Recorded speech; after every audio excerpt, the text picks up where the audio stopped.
안녕하세요, 제르토이의 제르입니다. 오늘 소개할 제품은 바로 트랜스포머 레거시 에볼루션, 의원 쇼크웨이브, 그리고 데이터서기 오라이온 박스 2팩입니다. 자, 이전에 리뷰했었던 이 IDW 코믹스 기반의 제품인 이 상원이언 랩백과 광부 메가트론을 이어서 이 비슷한 포지션으로 등장한 이 2팩, 의원 쇼크웨이브와 데이터서기 오라이온 박스가 발매가 되었습니다. 자, 이 코믹스에서도 상당히 충격적이었던 전개를 자랑하던 캐릭터들이라 이 발매 전 소식이 나올 때부터 상당히 기대를 했었던 그런 제품인데요. 자, 실제로 어떻게 나오는지 한번 같이 살펴보도록 하죠. 자, 이번 팩의 구성품은 이런 식으로 옵티머스 프라임이 되기 전인 오라이온 박스, 그리고 의원 쇼크웨이브입니다. 이름에서 뭔가 좀 익숙함이 느껴지죠. 자, 각자 이렇게 사이버트로니안 전투기와 그리고 사이버트로니안 지프차 형태를 하고 있는데요. 자, 둘 다 개성이 꽤나 뚜렷하지만 어쨌든 리툴 제품이긴 합니다. 지금 각각 제품을 따로따로 한번 살펴보도록 할게요. 자, 먼저 쇼크웨이브의 비클 모드입니다. 자, 이렇게 파란색 형태의 사이버트로니안 전투기의 모습을 하고 있는데요. 자, 옆모습은 이런 식으로 나와줬고요. 자, 정면은 이런 모습. 자, 그리고 위에서 보면은 이렇게 나와줬고요. 자, 뒤에서 보면은 이런 모습으로 나와줬습니다. 일단 리툴 제품이기 때문에 꽤나 익숙한 형태의 전투기처럼 보이죠. 자, 일단 이 쇼크웨이브, 자, 이름만 들어보면은 좀 고개를 갸우뚱할 만한 분들이 몇 분 계실 텐데요. 자, 이 쇼크웨이브가 바로 우리가 알고 있는 그 디셉티콘의 외눈박이 보라색 쇼크웨이브, 바로 그 캐릭터의 원본 사이버트로니안 시절의 모습이라고 보시면 될 것 같습니다. 뭐 이 설정은 IDW 코믹스 한정이니까 뭐 IDW 코믹스에선 이렇게 변경이 됐다라고 보시면 될 것 같습니다. 이게 사실 이 본편에서는 이 비클이 나온 적은 없는데 개발자 인터뷰에서 이제 이 트랜스포머 IDW의 배경 스토리 중 하나인 이 기능주의가 만연한 사이버트로니안의 이 고위급 상원 이원 정도면은 이 엘리트니까 이제 당연히 하늘을 날 수 있는 비행기의 형태를 하고 있지 않을까라는 시점에서 이렇게 디자인이 되었다고 합니다. 어쨌든 이게 보시면은 자, 기존 그 시즈 스타스크림이 또 워낙에 잘 나온 조형이다 보니까 이곳저곳에서 이렇게 리툴로 쓰이는데요. 이번 쇼크웨이브도 이렇게 이 명품 시즈 버전의 스타스크림의 금형을 그대로 리툴로 재현을 해놓은 상태입니다. 자, 뒤쪽에도 이렇게 부스터가 있고 보시면은 약간 일반적인 날개 형태의 이런 삼각형의 코네드 같은 느낌이 아니라 약간 부스터가 달려있는 그런 형태로 좀 차별점을 뒀습니다. 색상도 뭐랄까 굉장히 캡틴 아메리카 같죠? 파란색과 빨간색의 조합으로 되어 있으니까 약간 이게 미국에서는 뭐랄까 리더의 상징이라고 느껴질 정도로 굉장히 이 중요 캐릭터에 많이 쓰이는 그런 컬러링인 것 같습니다. 이런 식으로 이제 어차피 이거는 이제 뭐 사람이 탈 필요가 따로 없으니까 이런 식으로 차창 부분은 이렇게 몰딩 같은 느낌으로 표현이 되어 있고요. 아래쪽은 이렇게 역시나 깔끔하고 아주 복잡한 형태의 몰딩이 이런 식으로 들어가 있습니다. 뭐 전반적으로 이 조형 자체가 워낙에 잘 나온 조형이다 보니까 기본적으로 퀄리티가 상당히 좋은 편이기도 하네요. 뭐 조형 자체의 특이점은 딱 요 정도까지고 옆쪽에 이런 부스터 부분만 제외하고는 나머지는 전부 다 이제 기존 시즈판 쇼크웨이브와 거의 동일합니다. 옆쪽에는 이런 부분까지 제외하고요. 여기 원래 이제 널레이가 이렇게 들어가겠죠. 자, 이 상태에서 이제 바로 변신을 해 볼 텐데 변신도 거의 동일합니다. 자, 일단은 이 부분도 전부 다 이렇게 다 분리를 먼저 이렇게 살짝 해주시고요. 아주 상세한 변형은 이제 그 시즈 버전 스타스크림과 완전히 동일하기 때문에 해당 리뷰를 좀 참고해 주시면 좋을 것 같습니다. 자, 이런 식으로 완전히 이렇게 등 쪽으로 펼쳐서 분리시킨 다음에 이 부분도 일단 이런 식으로 분리를 시켜주는 게 맞죠. 자, 이렇게 해주고 이게 좀 오랜만에 또 변형을 하는 거다 보니까 이 시즈 버전의 이 스타스크림이 얼마나 잘 나온지 한 번 더 깨닫게 되는 약간 그런 형태의 변형인 것 같네요. 자, 이렇게 앞쪽으로 완전히 자, 이런 식으로 접어주시고 이게 참 오밀조밀하게 접혀 있습니다. 이런 식으로. 자, 뒤쪽도 이렇게 다리를 분리해서 옆쪽에 이렇게 엮여 있죠. 이런 식으로 따로 분리시킨 다음에 자, 이렇게 앞쪽으로 쭉 뻗쳐 주도록 합니다. 참고로 여기 다리 부분이 다 도색 파츠여가지고 일단 뭐 황변이 올 것 같은 그런 느낌은 안 드네요. 참고로 제 그 셔터드 글래스 스타스크림은 좀 황변이 좀 심하게 왔습니다. 황변 이슈가 꽤나 있었죠. 자, 그리고 자, 허리를 이렇게 돌려주시고 그리고 팔 부분도 이제 변형을 해줄 텐데 여기도 이렇게 여기가 은근히 잘 안 뽑히더라고요. 이게 자, 여기가 이쪽이네요. 네. 제가 잘못 뽑고 있었네요. 자, 이렇게 펴주고 여기도 펼쳐준 다음에 접어주시고, 참 여러모로 리툴 제품이긴 하지만 이게 기존 코믹스에 있던 그런 외형을 최대한 재현을 하려고 했다라는 느낌이 들 정도로 꽤나 복잡한 형태, 그리고 그럴싸한 변형 형태를 가지고 있습니다. 자, 가슴팍을 위쪽으로 이렇게 내려주면은 고기가 살짝 자동으로 올라오죠. 자, 이렇게 해주면 아주 잘생긴 의원 시절의 쇼크웨이브 얼굴이 이렇게 나오게 됩니다. 뭔가 되게 용자물 같은 느낌도 들고요. 자, 이 부분을 이렇게 분리시켜준 다음에, 자, 여기를 이제 동시다발적으로 같이 움직여주면서 이렇게 합체라고 해야 될까요? 여기 조인트를 이렇게 엮어줘야 되는데 살짝 탄성을 이용해서 이렇게 눌러줘야 됩니다. 그래야 좀 단단히 고정이 됩니다. 자, 이 상태에서 이제 날개 부분을 적당히 이제 각도를 맞춰주시고 이렇게 해서 세워두게 되면은, 이렇게 하면 쇼크웨이브의 로봇 모드가 완성이 됐습니다. 야. 이게 우리가 생각하던 바로 그 쇼크웨이브라고 생각이 안 될 정도로 굉장히 뭔가 고귀해 보이고 주인공스러운 외형으로 변했는데요.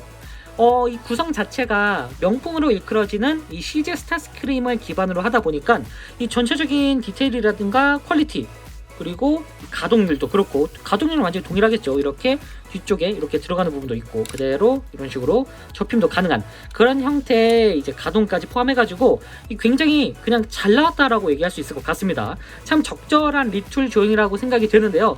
사실상 코믹스하고 비교해보면은 좀 완벽하게 똑같진 않습니다. 사실 그래도 요소들, 얼굴이라던가 가슴팍, 그리고 팔에 달린 이런 날개 디자인이라던가 뒤쪽에 있는 이런 부스터까지, 이런 일련의 요소들이 그래도 이 IDW에 등장했었던 이 IDW 코믹스판의 쇼크웨이브다라는 생각이 들 정도로 상당히 잘 나온 것 같은 그런 느낌이에요.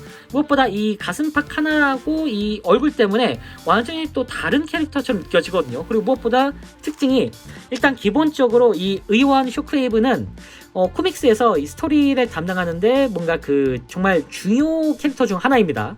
이게 좀 평화주의자예요. 일단 뭔가 지금 과격단체는 아니고 굉장히 평화로서, 그리고 약간 이제 오토봇의 마음이라고 해야 될까요? 네. 그런 식으로 약간 조금 굉장히 정상적인, 그리고 뭐랄까 좀 온화한 그런 성격이기도 했는데, 그래서 그런지 일단 무기가 없습니다. 기본적으로 렛벳이라던가 메가트론은 무기가 있었죠. 근데 뭐랄까 무기가 없어요. 본편에서는 무기가 있었던 걸로 기억을 하는데 제가 기억이 잘못된 건지도 모르겠네요. 뭐 어쨌든 이 캐릭터가 진짜 이제 코믹스에서 일련의 사건에 휘말린 후에 이 엠퓨라트라는 범죄자 낙인 시술과 이 감정 제거술인 섀도우 플레이라는 걸 당하거든요. 그래서 이게 모두 막 이게 강제로 개조를 당하고 정신까지 이제 개조를 당하다 보니까 우리가 알고 있는 바로 그 냉정하고 무서운 쇼크웨이브가 되는데요. 참 어쩌다 보니까 이렇게 정상적인 사람을 그런 식으로 개조를 하다 보니 진짜 사상 최고의 빌런이 탄생한 그런 계기가 된 게 아닐까 싶습니다. 완전히 성격이 정반대가 됐죠. 자, 어쨌든 이런 식으로 쇼크웨이브가 나와줬고요. 자, 다음은 옵티머스가 되기 전 평범했던 시절의 오라이온 박스입니다. 자, 옆모습은 이런 식으로 나와줬고요. 자, 정면은 이런 모습, 앞부분이 굉장히 투박하죠. 자, 위에서 보면은 이런 모습으로 나와줬고, 자, 뒤에서 보면은 이런 모습으로 나와줬습니다. 뭐 전반적인 형태 자체는 뭔가 익숙하죠. 자, 이 오라이온 박스는 일단 디자인 자체가 하운드의 리툴 제품인데요. 컬러링이 이렇게 오라이온의 기준으로 맞춰지다 보니까 색감이 좀 왕구틱하게 변했습니다. 이 옵티머스 컬러링 자체가 좀 왕구에 가까운 색이기 때문에 이런 식으로 표현이 된 것 같은데요. 국방색에서 이렇게 파란색과 빨간색으로 바뀌니까 확실히 조금 완구의 그런 기질이 훨씬 많이 느껴지는 그런 형태로 변경이 된 것 같네요. 자, 근데 이게 좀 아쉬운 게, 사실 이 코믹스가 이런 식으로 나오진 않아요. 비클 형태의 모습은 원작 코믹스와는 좀 상당히 많은 차이가 느껴지는 그런 모습인데요. 이게 엄밀히 따지면은 이 오토클랜시 그리고 IDW에 있던 옵티머스와 조금 섞여있는 좀 애매한 디자인이긴 합니다. 특히나 이 가슴팍에 있는 디자인, 이게 원래는 사이버트론이한 비클로 조금 멋들어지게 나와줘야 되는데 이 하운드의 리툴로 나오다 보니까 조금 제한이 많이 생겼어요. 그래서 이거는 국내 팬분들 뿐만이 아니라 이 외국에서도, 그러니까 이제 양덕, 트덕들이 조금 뭐랄까 이번 제품은 조금 오라이온 박스는 좀 실망이다라는 얘기를 좀 많이 하더라고요. 무엇보다 지금 보시면 아시겠지만 이 하운드 자체가 디럭스급이거든요. 그러다 보니까 아무리 좀 오라이온 팍스 시절이라도 코믹스상에서는 이제 그 쇼크웨이브가 굉장히 이제 대등한 위치에서 얘기를 하거든요. 근데 지금은 굉장히 뭔가 아무것도 모르는 어린애 같은 느낌이라는 생각이 들기도 하네요. 이건 왕구의 차이 때문일까요? 자, 어쨌든 이런 식으로 이렇게 비클이 나와줬고요. 자, 비클을 살펴봤으니 이제 로봇 모드로 변신을 시켜봐야겠는데요. 자, 보시면은 이렇게 이 부분은 전부 다 떼주고, 일단 변신 자체는 하운드와 완전히 동일합니다. 그러니까 제가 하운드 리뷰를 했었는지 기억이 안 나네요. 자, 어쨌든 이 부분을 전부 다 떼주시고, 여기도 이렇게 전부 다 분리를 시켜주도록 합니다. 이렇게. 자, 이 부분도 이런 식으로. 보시면은, 전체적인 부분이 완전히 진짜 그냥 하운드의 리툴이기 때문에 뭐 크게 달라지는 부분은 없습니다. 자, 여기도 이렇게 분리를 시켜주시고요. 자, 그러면 여기가 이런 식으로 분리가 됐죠. 이 상태에서 이 부분, 이 팔도 이렇게 나눠서 이런 식으로 잠깐 떼준 다음에 이 부분을 이런 식으로 살짝 이렇게, 자, 이런 식으로 분리를 시켜주도록 합니다. 그리고 여기도 이렇게 당겨주시고요.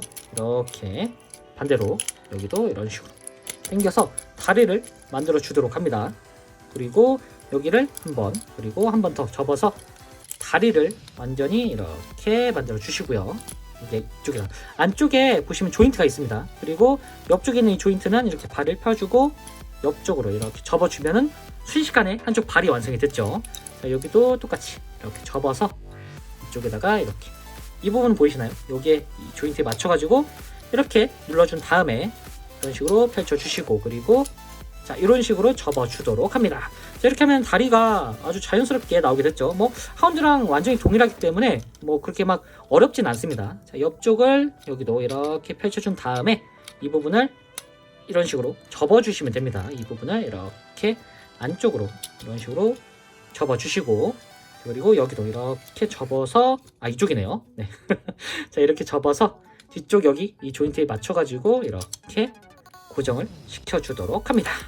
자, 그리고 여기도 이런 식으로 이렇게 겹쳐주시고, 팔도 돌려준 다음에 이렇게 해주면 일단 굉장히 순식간에 오라이온 팍스가 완성이 됐죠. 자, 여기다가 이제 이 무기들도 똑같이 하운드와 마찬가지로 이렇게 생각해보니까 오라이온 팍스는 무기가 있네요. 참고로 이 도끼는 딴 데서 본 적 없는 조형인 것 같습니다, 이건. 네. 자, 어쨌든 이런 식으로 해주면은 이렇게 오라이온의 로봇 모드가 완성이 됐습니다. 일단은 이 옵티머스가 아니죠. 오라이온이죠. 오라이온 팍스의 로봇 모드를 이렇게 변신해 보니까 뭔가 참 오묘하면서도 참 똑똑해 보면서도 약해 보이는 그런 이미지가 강한 로봇 형태로 나와줬습니다. 확실히 옵티머스로 변했을 때와 현재의 상태가 굉장히 차이가 많이 나는 그런 형태의 디자인이 아닐까 싶어요. 그래도 무기는 깨알같이 가지고 있네요. 자, 이게 보면은 참 이게 오라이온의 모습이 이런 식으로 굉장히 좀 병약하게 나왔는데, 사실은 이 IDW 코믹스 기반으로는 이 사이버트론 내전 이전 시기에는 이렇게 문과 출신의 데이터 기록관 출신이었다고 합니다. 사이버트론 대서고에서 일하는 직원이었다는 설정인데, 이게 참 뭔가 그냥 도서관 직원인 줄 알았지만 이 정신만큼은 굉장히 올곧고 이 사이버트론을 위한 정의로운 마음을 가진 캐릭터라 이 추후에 이제 스토리상 매트릭스 오브 더 리더십을 받고 이 프라임으로 거듭나게 된다고 합니다. 어쨌든 이 전쟁 전에는 절친인 아까 소개해드렸던 쇼크웨이브와 이 사이버트로니안의 이 미래를 위한 토론을 하고 다녔던 그런 사이라는 설정이에요. 실제로도 작중에서도 굉장히 친하고 막 술집에서도 굉장히 심도 있는 얘기를 하는 등 참 지금의 이 오토봇과 디셉티콘의 관계를 생각해보면은 참 아이러니하면서도 좀 슬프죠. 근데 참 디자인 자체가 꽤나 오묘합니다. 이게 보면은 이 몸통 주변만 보면은 IDW 버전의 오라이온이라고 할 수 있을 텐데요. 이렇게.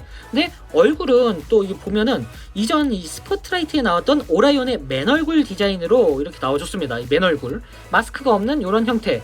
그러다 보니까 오토클랜시, IDW, 다른 이제 드림웨이브 이제 코믹스, 그리고 이 완구 형태의 그런 오라이온의 얼굴까지, 그리고 스포트라이트의 얼굴까지, 뭐랄까 여러 가지가 섞여 있는 그런 느낌이기도 합니다. 참 나쁘게 말하면 이도저도 아닌 디자인, 좀 좋게 말하면 한 번에 여러 개의 느낌을 받을 수 있는 그런 형태의 오라이온이라고 할 수 있을 것 같은데요.